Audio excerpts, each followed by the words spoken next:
hidup besok pagi tahu. Nak cerita pasal pilihan raya. Kalau saya Tuhan, Akbar. awak saya tak jadikan kamu. Nasib baik saya tak Tuhan. Kalau saya Tuhan, daripada awal saya jadikan kamu. Menyusahkan orang ke. Tapi, sebab saya tak Tuhan. Tuhan jadikan juga orang macam kamu. Supaya orang lain nampak. Inilah makhluk yang patut kita kena lawan. Yang kamu Kalau saya Tuhan, dah lama tak jadikan kamu dah. Dah lama saya hapuskan. Cuma saya tertarik bila ada perdebatan secara keras tadi membabitkan isu agama. Bila kita menyebut kalau saya Tuhan, saya akan buat begini. Saya rasa tidak cantik menulis kerana Allah Ta'ala bersifat maha pengasih, maha penyayang. Mungkin kesilapan kerana kita sedang berdebat. Mungkin kita betulkan balik Tarik balik fakta agama yang dilihat oleh ramai orang. Itu nasihat tulus daripada saya tanpa sebarang niat jahat terhadap sepang sahabat saya yang saya sayang. Terima kasih. Saya sokong. Terima kasih kepada Kuala Ros. Kuala Ros, sebab tu saya gunakan perkataan kalau. Saya pun tahu. Haram, dosa besar cakap kalau saya Tuhan. Mu makhluk, mana boleh dia kalau ni benda yang muhtamal, boleh berlaku. Kalau saya orang kaya, boleh cakap benda yang mungkin. Nampak? Kalau benda mustahil, kalau cakap tak boleh. Boleh tak khaliq makhluk jadi khaliq? Mustahil, ma la yutasawwaru fil aqli wujud.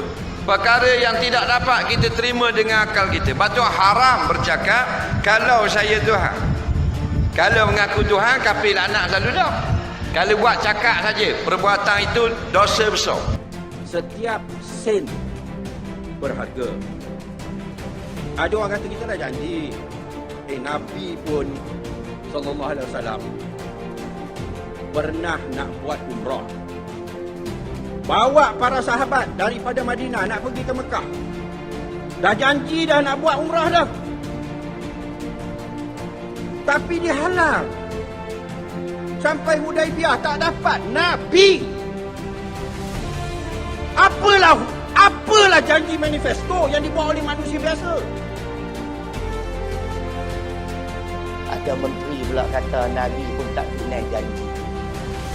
Aduh, letih ada tu. This sort of statement could jeopardize his faith. Memang nak cakap itu. Boleh menjejaskan akidah. Saya sebut dah tadi. Nabi Muhammad SAW adalah insan pilihan Allah. Mana mungkin Allah boleh silap terpilih dia. Menteri ini kata dalam muktamar mereka, dia kata Nabi Muhammad pun tak tunai janji. Ini kan kita.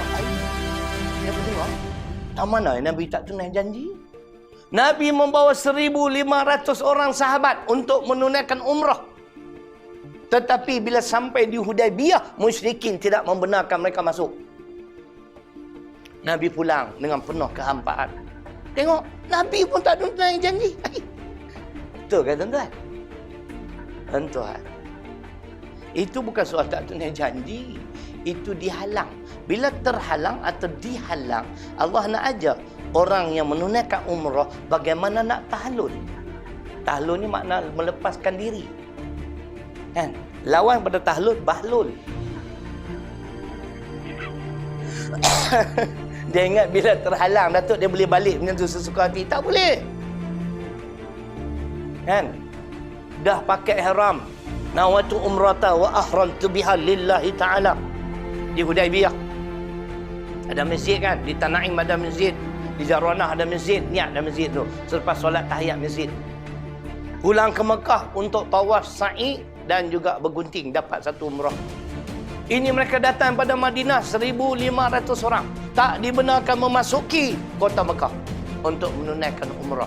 Jadi Allah ajar dalam surah Al-Baqarah ayat 196. Bagaimana untuk bertahlul?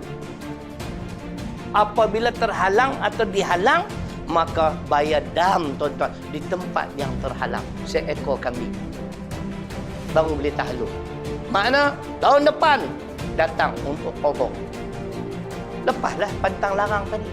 Walaupun kita tidak tawaf, tidak sa'i kerana tidak dibenarkan memasuki kota Mekah, tapi kita dah tahallul, telah melepaskan diri. Betul tak ni? Saya sebut ni.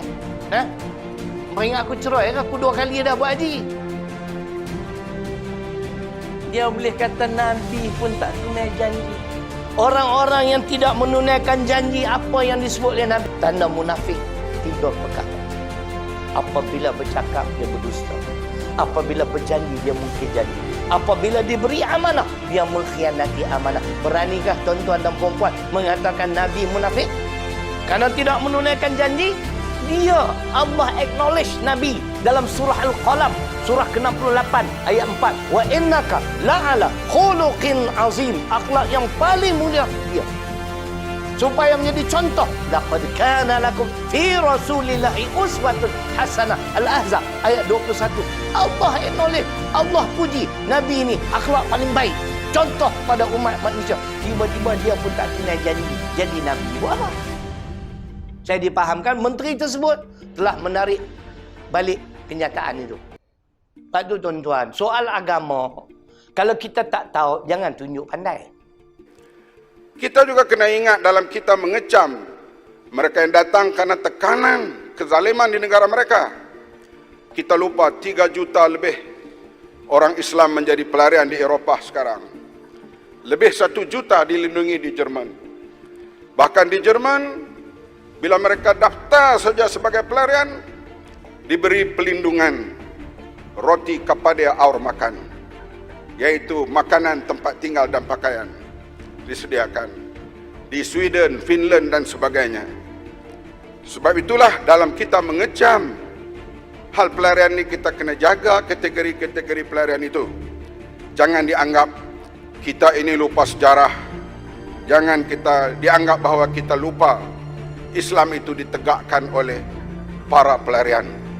Khasnya Nabi Muhammad SAW yang menjadi pelarian. Nabi Muhammad SAW yang menjadi pelarian. Nabi Muhammad SAW yang menjadi pelarian atau berhijrah daripada Mekah ke Madinah. Sekadar melihat beberapa sedutan semata-mata, sepatutnya kalau kita tengok keseluruhan, beliau ada menafsirkan maksud satu persatu. Saya teringat dalam satu kitab Fiqhus Sirah yang dikaryakan oleh guru kami Syekh Muhammad Said Ramadan Al-Buti. Bila mana beliau mentarifkan hijrah, di mana beliau menyatakan bahawa Rasulullah sallallahu alaihi wasallam tak kala hijrah ke kota Madinah bukanlah bermakna Rasulullah melarikan diri dengan hanya melarikan diri begitu, tetapi adalah atas perintah dan tuntutan Allah Subhanahu wa taala. Dan istilah hijrah berbeza sangat dalam mana-mana terma dari segi agama berbanding dengan yang lain.